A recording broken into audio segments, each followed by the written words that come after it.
state your name and occupation. My name is Marilia Martinez, and I am a science teacher here at Western Hialeah Senior High. Based on your knowledge as an expert of this field, what is the human impact on our environment? Alright, so the human impact on our environment. In order for us as humans to survive, we need to use natural resources that are available from our earth, right? But our problem, especially in countries such as the United States, is that we don't just use those resources to survive, we actually overexploit them in order to be comfortable. So unfortunately, we are overexploiting natural resources such as water, fossil fuels, land, and other examples such as those. So unfortunately, since we are overexploiting our natural resources, we are also producing a lot more waste. And unfortunately, we're running out of land area in order to dispose of this waste. So as a result, it creates a larger problem, which ends up as pollution. So pollution is a major problem when it comes to our air, our land, and our water. So in this case, our earth and our natural resources are quickly becoming degraded, and at some point in time, these natural resources that are necessary for life to continue are eventually going to run out. So our future is very grim. What do you think will be the consequence for the future and things continue as this way?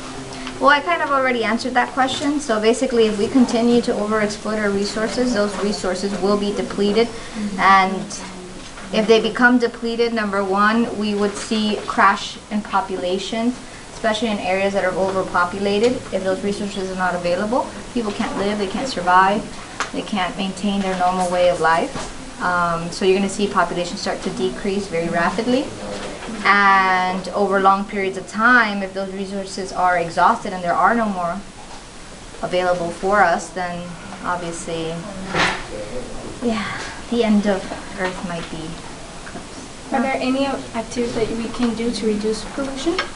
Yes, definitely. I mean, one of the main components, or one of the main ways that we can reduce pollution is to live more sustainable lives. And in order to live more sustainably is to be able to use our natural resources in a manner in which the natural processes, such as the biogeochemical cycles, are able to replenish and restore those resources that we consume every day. So if we were to basically slow down the rate at we use them, then they would be available not only for us but for many future generations to come. So definitely cut back on consumption is one of the major ones. And obviously, if you cut back on consumption, that also cuts back on the amount of waste that's being produced. So those are, big ways.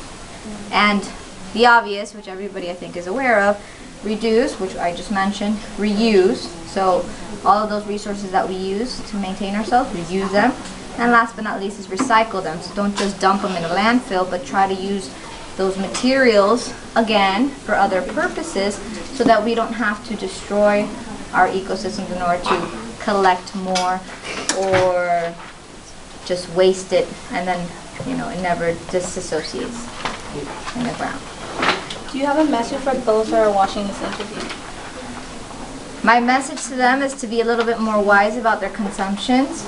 Don't just be so caught up in what new iPhone is coming out next year and what new updates and what new clothes, because unfortunately, because of our overconsumption, we are leaving such a large footprint on our earth, and future generations, which are going to be your family, your kids, your grandchildren, are not going to get to see, how beautiful Earth can really be.